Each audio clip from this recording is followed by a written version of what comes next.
In a village rich in culture and spirit, there was a young woman, beloved by all for her gentle, kind, and generous nature. This woman, named Amara, was a beacon of light in her community, always extending a helping hand to the elderly and the children. Her heart was pure and her spirit was unyielding, making her the desire of many suitors in the village. However, Amara's heart was not moved by these offers, as she believed in waiting for the truest form of love. Amara's closest companion since childhood, Mia, shared many memories with her. They grew up inseparable, but as they matured, the attention and admiration that Amara received began to sow seeds of jealousy in Mia's heart. Mia craved the affection and status that seemed to effortlessly embrace Amara, especially when a young, handsome, and wealthy man from a distinguished family showed interest in Amara. In the bustling heart of the village marketplace, Amara caught the attention of a wealthy man named Jamal. He observed from a distance as a local suitor tried to engage Amara in conversation. Amara, polite yet distant, nodded occasionally, but her gaze was fixed on a group of children nearby. Amara's focus was entirely on a small girl being teased by her peers. Without a word to the suitor, she excused herself and walked determinedly towards the children. Jamal watched, captivated by her effortless grace and the aura of kindness that seemed to surround her. Amara knelt beside the little girl, her words gentle but firm, reprimanding the bullies. She then turned her attention to comforting the tearful child, her demeanor compassionate and understanding. Within moments, Amara had not only soothed the girl's tears, but also mediated a peace among the playmates. As Amara stood to leave, the little girl, overwhelmed with gratitude, ran up and hugged her tightly. Amara's smile, warm and genuine, lit up her face as she tightly returned the hug. Moved by this display of pure-heartedness, Jamal felt an irresistible pull to know more about this remarkable woman. He rose from his seat and approached her as she said goodbye to the children. "Excuse me," Jamal began, his voice carrying a mix of admiration and curiosity. "I couldn't help but notice your kindness just now. It's not often one sees such genuine compassion." Amara turned, slightly surprised by his sudden presence. "Oh, thank you. It's just natural for me to help where I can," she responded, her eyes reflecting the sincerity of her actions. "I completely agree," Jamal said, extending his hand. "I'm Jamal, by the way. I've recently come to the village, and I must say, your act of kindness is the most welcoming sight I've encountered." Amara, taking his hand, replied, "I'm Amara. It's nice to meet you, Jamal. And welcome to our village. Here, we believe in looking out for each other." Jamal nodded, clearly impressed. "I can see that." Their conversation flowed effortlessly from there, with Jamal increasingly intrigued by Amara's compassionate nature. As the weeks turned into months, the bond between Amara and Jamal deepened.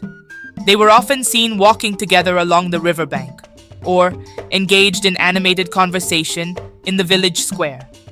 Jamal introduced Amara to his parents, who were charmed by her grace and kindness, seeing in her the perfect match for their son. One evening, as the sunset painted the sky with hues of orange and pink, Jamal took Amara to a secluded spot overlooking the village. The air was filled with the sweet scent of blooming jasmine. "Amara," Jamal began, his voice steady but filled with emotion. "These months with you have been the happiest of my life. You've brought light into my world in ways I never imagined. I love you deeply and would be honored if you would be my wife." Amara, her heart swelling with joy and love, responded, "Jamal, you have brought such joy and peace to my heart. I would love nothing more than to spend my life with you." She accepted his proposal and they embraced, basking in the joy of their commitment. When Amara met with Mia to share the news, her excitement was palpable. "Mia, Jamal asked me to marry him, and I said yes," she exclaimed, her eyes sparkling with happiness. Mia's reaction, however, was lukewarm. She frowned slightly, then masked her jealousy with a concerned expression. "Amara, don't you think it's all happening too fast?" You haven't known Jamal for that long. Are you sure you really know him? Amara, taken aback by Mia's response, replied, I know it may seem quick, Mia, but with Jamal, everything feels right.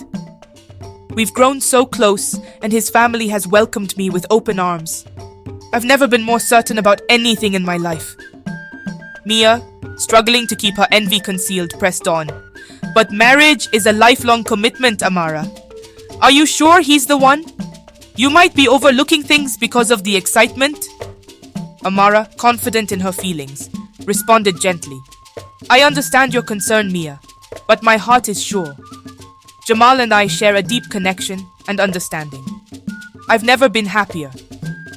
The conversation ended with a forced smile from Mia, whose hidden jealousy and disbelief were overshadowed by Amara's radiant happiness and unwavering conviction in her love for Jamal. Mia's envy turned to malice as she plotted to tarnish Amara's esteemed reputation. Resorting to dark means, Mia conspired with the village witch to cast a spell that led to Amara's attack by several men, intending to destroy her purity and honor. Under the cloak of night, Mia feigned illness, her mind weaving a deceitful plot. She sent a message to Amara, pleading for her presence. Concerned, Amara hurried to Mia's hut, where she found her friend wrapped in blankets, simulating agony. Amara, thank goodness you're here, Mia groaned, her voice weak. I need a special herb from the village herbalist. It's the only thing that will ease my pain. Amara, worried yet practical, glanced outside at the darkening sky and responded, Mia, it's quite late, and the path isn't safe at night. Can it wait until morning? Mia, masking her impatience with a pained expression, insisted, I don't think I can endure this pain until morning. Please, Amara, you're the only one I can trust to get it quickly. Moved by her friend's apparent distress, Amara acquiesced, her heart filled with concern. All right, Mia, I'll go now. Just rest, and I'll be back as soon as I can. Amara set out into the night, her steps quick and purposeful, unaware of the trap that lay ahead. Mia watched from her hut, a smirk forming as the silhouette of her friend disappeared into the darkness. Navigating the familiar path with ease, Amara was mere steps away from the herbalist's hut when shadows emerged from the bushes. Before she could react, several figures lunged at her, their intentions malicious. Caught off guard, Amara fought to break free, her cries muffled by the hands of her attackers. As the assault intensified, Amara's world spiraled into darkness, her consciousness slipping away under the strain of fear and pain. She blacked out, the last sounds she heard being the rustling leaves and her own muffled pleas. When Amara awoke, she was lying in the damp bushes of the woods near her village, the moon casting fragmented shadows through the trees. Confusion and fear gripped her as she assessed her surroundings, her memory of the attack returning in fragmented, terrifying flashes. Her body ached with every movement, bruises forming like dark stains on her skin, evidence of the brutal encounter. Despite the throbbing pain and the disorientation, Amara's thoughts immediately turned to seeking help and safety. With considerable effort, she pulled herself to her feet, her resolve firming with each painful step. The way back to the village seemed longer and more daunting than ever before, but the thought of reaching Mia, her trusted friend, propelled her forward. By the time Amara reached Mia's hut, the first light of dawn was breaking, casting a soft glow that belied the horror of her night. She knocked weakly on the door, her voice barely a whisper. Mia, please, I need help. Mia, who had been waiting anxiously, faking sleeplessness from her pretended ailment, opened the door to find Amara in a state of distress, her appearance a stark contrast to the vibrant, confident woman she was known to be. Shocked by the visible signs of the attack, Mia quickly ushered her inside, masking her guilt with feigned concern. Amara, what happened to you? Mia exclaimed, her voice trembling with a cocktail of emotions, fear, guilt, and a lingering jealousy. Through pained sobs, Amara recounted the night's events, the confusion and fear evident in her voice. I was attacked, Mia. On my way to get your herbs, I don't remember everything, but it was horrible. Mia, playing the part of the devoted friend, comforted Amara. All the while a storm of guilt and fear raged within her. She had not intended for the assault to be so severe, merely a means to tarnish Amara's reputation. As Amara lay there, trying to process the night's events, there was a sudden knock at the door. Mia's eyes flickered with panic before she masked it with a calm demeanor and stepped outside to speak with the visitor. Seizing the moment to get up, intending to use the restroom, Amara's movement was halted by the muffled voices she heard through the door. Curiosity mingled with her lingering disorientation. She crept closer. A man's voice, laced with a cold satisfaction, carried through the thin wooden barrier. The attack has been completed. We left her in the woods, just as planned. Amara's heart plummeted into her stomach. The voice outside, belonging to a man she did not recognize, confirmed her worst fears. Good. Make sure no one knows I was involved, Mia said. Terror and betrayal sliced through Amara's shock. Her own best friend, the person she trusted most in the world, had orchestrated this cruel act. Barely holding back a gasp, Amara stumbled quietly back to the bed, her mind racing with disbelief and hurt. When Mia returned, her face was a mask of fake concern. Amara, I'm going to the herbalist to get you some medicine. Just rest, and I'll be right back. Mia's words, once comforting, now felt like venom. Amara lay there, feigning unconsciousness, as her mind reeled from the chilling revelation that the friend she loved and trusted was the architect of her nightmare. With Mia gone, Amara summoned every ounce of strength left in her battered body, determined to seek refuge and understanding from Jamal. Her journey to his house was a blur of pain and determination. Upon arrival, Amara was met with a scene that chilled her to the bone. Mia was there, speaking to Jamal with feigned distress. Jamal, I'm so worried about Amara. She sneaked out last night, said she was meeting some men from the next village. It's not like her, and I don't know what to do. Jamal's face was a storm of anger and disbelief as he turned to Amara, his voice thunderous. How could you betray my trust like this? After everything, how could you be so deceitful? Amara, her voice trembling but firm, pleaded, Jamal, please, you must listen to me. I didn't meet anyone. I was attacked. But Jamal cut her off, his eyes burning with hurt and accusation. I can't even look at you right now. Get out of my house. Amara's eyes darted to Mia, searching for a shred of the friendship they once shared. How could you do this, Mia? You were supposed to be my best friend, Amara said, her voice breaking with betrayal and sorrow. Mia, her smirk fading into a complex look of guilt, replied coldly, I don't know what you're talking about, Amara. You've made your bed, now lie in it. Jamal, unable to contain his rage, shouted again, I said get out! With nowhere left to turn, Amara exited Jamal's house, her heart shattered. Mia, with a heavy heart and a facade of indifference, returned to her hut, leaving Amara to face the cruel aftermath of her schemes alone. The once vibrant and beloved Amara found herself shrouded in isolation and despair as she sought solace and understanding from her fellow villagers. Her attempts to clarify the truth were met with cold shoulders and harsh words. The community that once cherished her now hurled insults and slander, branding her with names that stung like thorns. Deceiver, they called her, and shameless, words that echoed in the hollows of her broken heart. Each day, Amara's spirit dimmed further, the weight of false accusations and lost friendships dragging her into a chasm of darkness. Her once joyful life became a labyrinth of sorrow and loneliness, with no one to turn to, no one to trust. Weeks passed in this shadowy existence until a new agony surfaced. Amara discovered she was pregnant. This revelation, which should have been a beacon of hope, became the final burden in her already heavy heart.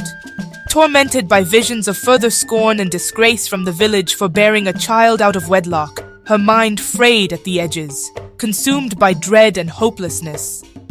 In the solitude of her small hut, the walls seemed to close in on her, each day blending into the next in a relentless tide of despair.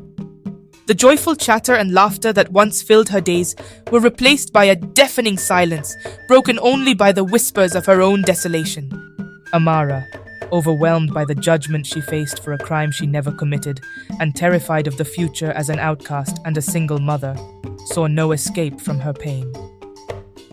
In a moment of utter desolation, believing that the world had turned its back on her completely, she chose to end her suffering, leaving behind a village oblivious to the truth and a life that had once been full of promise and kindness.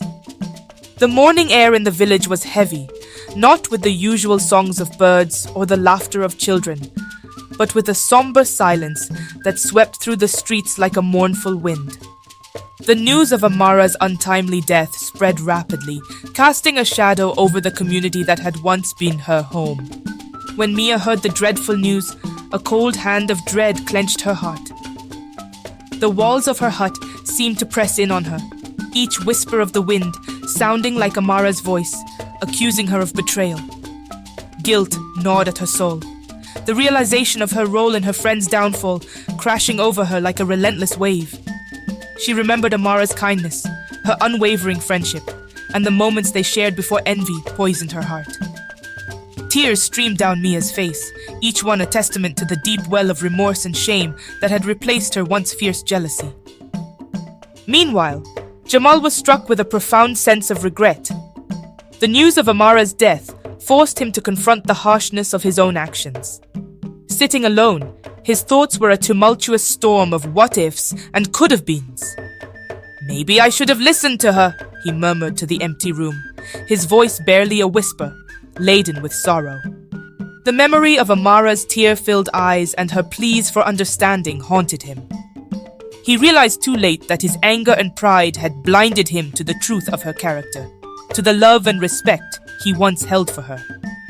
Both Mia and Jamal were left to grapple with the consequences of their actions, ensnared in a web of guilt and regret.